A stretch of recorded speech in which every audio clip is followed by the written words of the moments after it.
समय ऐसा चीज है जो कितना भी तकलीफ में आप हो, आपको उस तकलीफ के साथ जीना सिखा देता है। लोग कहते हैं कि समय वक्त जो होता है, समय जख्म को भर देता है, नहीं भरता है। एक बहुत बड़ा प्रॉब्लम है, हम लोग अपने जीवन में इतना फंस जाते हैं ना।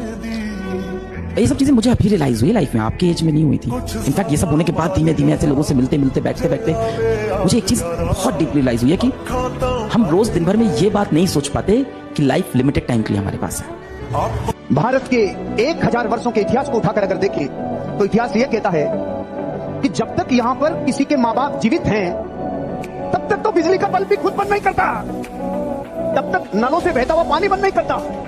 जिंदगी के छोटे से छोटे काम भी जब माँ बाप करने के लिए हैं तो वो अपने पाँव पे खड़ा नहीं होता। ये भारत के कल्चर में आ गया 1000 वर्षों से। बड़े हैं ना, वो कर देंगे ना। आप जिस दिन अपनी जिंदगी का चार्ज अपने हाथ में लेते हो उस दिन शारीरिक, मानसिक, सामाजिक, आर्थिक, आध्यात्मिक ये पांचों क्रांति आपके जीवन में उन्नति की तरफ उठना चालू हो जाती है। लेकिन लेना होगा आपकी लाइफ का चार्ज हाथ में।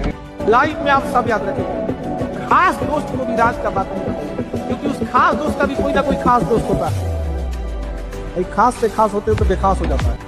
अभी बेरोजगार हो, किसी स्त्री से कह दो कि मुझसे शादी कर लो, कहेगी नहीं मैं तो पापा की मर्जी से ही करूंगी, नहीं तो पापा हार्ट के पेशेंट है ना। जागोगे सब दिखाई पड़ने लगे, जब सब दिखाई पड़ने लगेगा समझ आने लगेगा, जब समझ आने लगेगा मजा आने लगेगा, जब मजा आने लगेगा डिस्ट्रैक्शन खत्म। पापा को सिर्फ ये देखना है कि क्या मेरा बेटा मेरे बिना कमा सकता है कि नहीं। जिस दिन उनको ये भरोसा हो गया ना उस दिन वो सब बोलना बंद कर देते।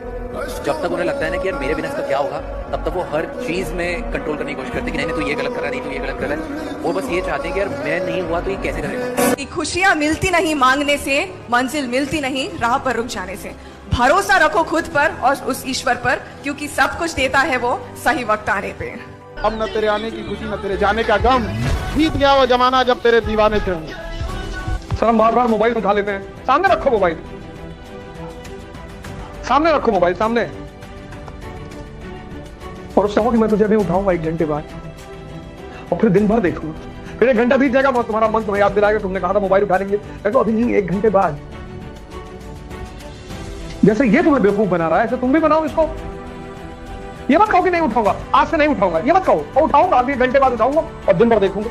जब ऊपर वाला तुमको खुशी दिया था तो थैंक यू कहना भूल गए थे, और जब मुसीबत दिया चेक करने के लिए तो परेशान हो गए। यहाँ पर चीजों से घबराना नहीं चाहिए किसी को। जिसके जीवन में कठिनाई आ रही है आप समझिए कि आप एक सही रास्ते पे जा रहे हैं, क्योंकि वही रास्ता सफलता का है। और अगर आपके जीवन में कठिनाई नहीं आ रही है आप गलत रास्ते पे हैं, क्योंकि सफलता का रास्ता बहुत कठिन होता है। सुंदरता का पर्याय अलग होता है। कुछ इतने सुंदर लोगों से तुम मिलोगे ना कि इतने कमीने होंगे अंदर से ना कि तुमको 1 घंटा तुमको ना रहने का मन नहीं करेगा।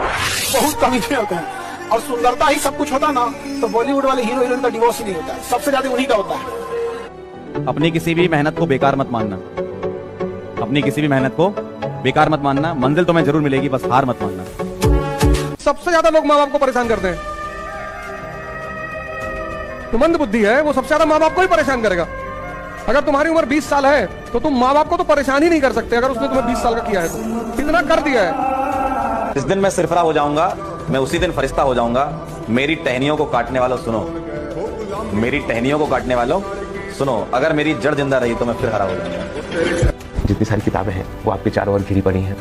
कभी आपने ये किताब पढ़ी, कभी आपने वो पढ़ी, आपने यहाँ से भी कुछ निकाला, आपने यहाँ से भी कुछ निकाला।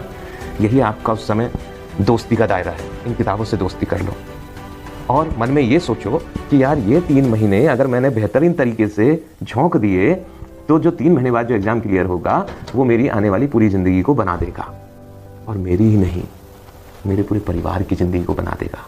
हो सकता है मैं किसी बड़े एग्जाम की तैयारी कर रहा हूं तो केवल मेरा परिवार ही नहीं, मेरा गांव, मेरा समाज, हो सकता है मैं देश में भी कोई परिवर्तन ला के दिखा दूं। मेरे पास एक ऐसा मौका है और सिर्फ 3 महीने मेहनत करनी है।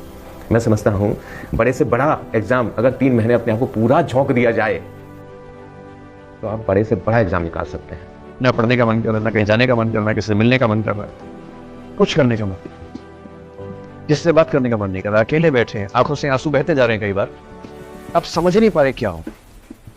और आपके आसपास जो ज्ञानी लोग हैं वो क्या करें, अरे ऐसा कुछ नहीं होता, डिप्रेशन हर कुछ नहीं होता, हमारे साथ ये बहुत ही हल्का आदमी है, इसको पता नहीं डिप्रेशन क्या होता है। डिप्रेशन बहुत गंभीर रोग का नाम, ये हंसी मजाक से सॉल्व नहीं होता है, ये गंभीर समस्या होती है। दुनिया में सबसे मुश्किल काम है पैसा कमाना। सबसे एक से एक हुनरबाज लोग मजदूरी करते हैं, पैकेज चाहे जो है तो मजदूरी ही। और प्राइवेट सेक्टर आदमी की जान निकाल लेता है। इसलिए जब मेरे सामने कोई कहता है ना पैसा हाथ की मार है तो मैं कहता हूँ दिखा निकाल के।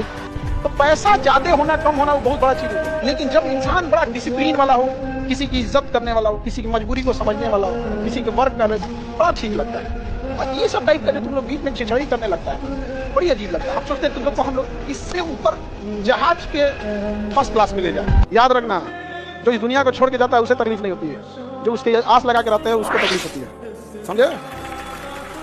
तुम्हारे हाथ में मोबाइल है, तुम्हारा मन तुम उसको बेच दो, तुमको किसने अधिकार दिया? हमारा मोबाइल बेच देगा? ये जिंदगी माँ बाप ने दिया है, माँ बाप चाहे तो नष्ट कर दे। अगर मरना है तो माँ बाप को सौंप दो कि जिंदगी आपकी, आप मार दीजिए। तो कौन जिंदगी दिया था? तुम थे जिंदगी के मालिक हो, तुम नहीं हो। ये माँ बाप की दी हुई जिंदगी है, तुम होते कौन हो इसे नष्ट करने वाले? हमारा मोबाइल तुम नष्ट कर देगा, मरबो करेंगे हम। हमारा मोबाइल हम मन करे पटक फोड़ दे, हमारा अधिकार है। हम फोड़ दे, हम थोड़े डिप्रेशन में चल रहे हैं। खाली देखो, याद रखो, टेंशन, डिप्रेशन, ये सारी चीजें ये किसी के लिए है जो खाली रहता है, खाली उसके पास समय है। हम लोग के पास इतना समय ही नहीं है कि डिप्रेशन जाएगा।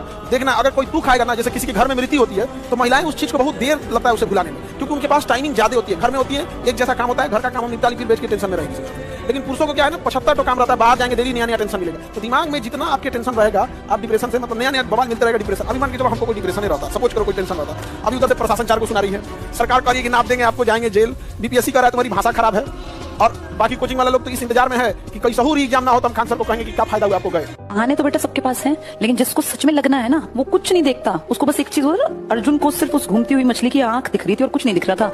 यही तुम्हारे लिए कि तुम्हें सिर्फ नौकरी दिखनी चाहिए, सरकारी नौकरी। मेरे माँ बाप बुढ़ापे में किसी सरकारी अस्पताल में नहीं जाने चाहिए। मैं इतना काबिल बन जाऊं, इतनी काबिल बन जाऊं कि मेरे माँ बाप सबसे बेस्ट अस्पताल में अगर जरूरत पड़े तो मैं दिखा सकूं।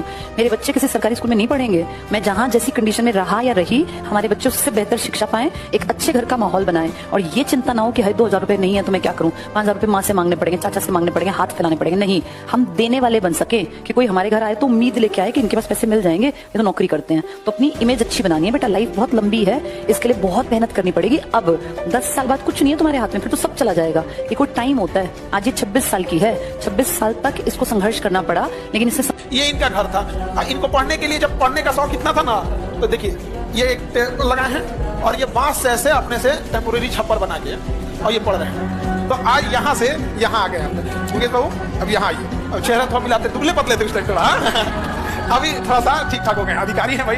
अब सोचिए जरा, किस्मत, पढ़ाई की ताकत क्या होती है, कलम की ताकत। एक समय था खुद का घर नहीं था, अभी इनके एरिया में जितना प्रधानमंत्री आवास बनना है, इन्हीं के साइन से बनेगा दूसरे का घर, जितना आवास। बेड पर जाने के बाद अगर आपके पास लोगों के मैसेज का रिप्लाई देने का टाइम है, लड़कियों से बात करने का टाइम है, रील्स देखने का टाइम है, तो बाबू इसका मतलब आप मेहनत नहीं कर रहे हो।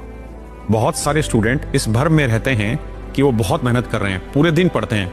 फर्क इससे नहीं पड़ता कि आप कितनी देर पढ़ रहे हैं, फर्क इस बात से पड़ता है कि उन 10-12 घंटों में आप कितना पढ़ रहे हैं। तो एक पॉइंट ऑफ टाइम के लिए ना सब भूल जाना पड़ता है। मैंने खुद का जन्मदिन से लेकर होली, दिवाली, घर के हर सुख दुख में ऐसा था कि मैं शामिल हो ही नहीं पाती थी। हम ये सोचते हैं कि एतवार का दिन आराम करने के लिए, सोने के लिए है। संडे के दिन भी मैं कभी नहीं सोई हूँ। मैं कितनी भी मेरी तबीयत खराब रही तो भी मैंने अपना पढ़ाई का रूटीन नहीं छोड़ा है। मैं कहीं गई नहीं हूँ। मैंने 2.5 साल बहुत मेहनत करी। मैं तुम लोग को हमेशा समझाती हूँ, बहुत खराब समय आए ना, बस काट लो। क्योंकि कई बार ऐसा होता है आपके चाहे पिछले जन्म या इस जन्म या कभी भी उसके किए हुए जो पाप है ना, उसको काटने पड़ेंगे आपको। इस जन्म में काटो, अगले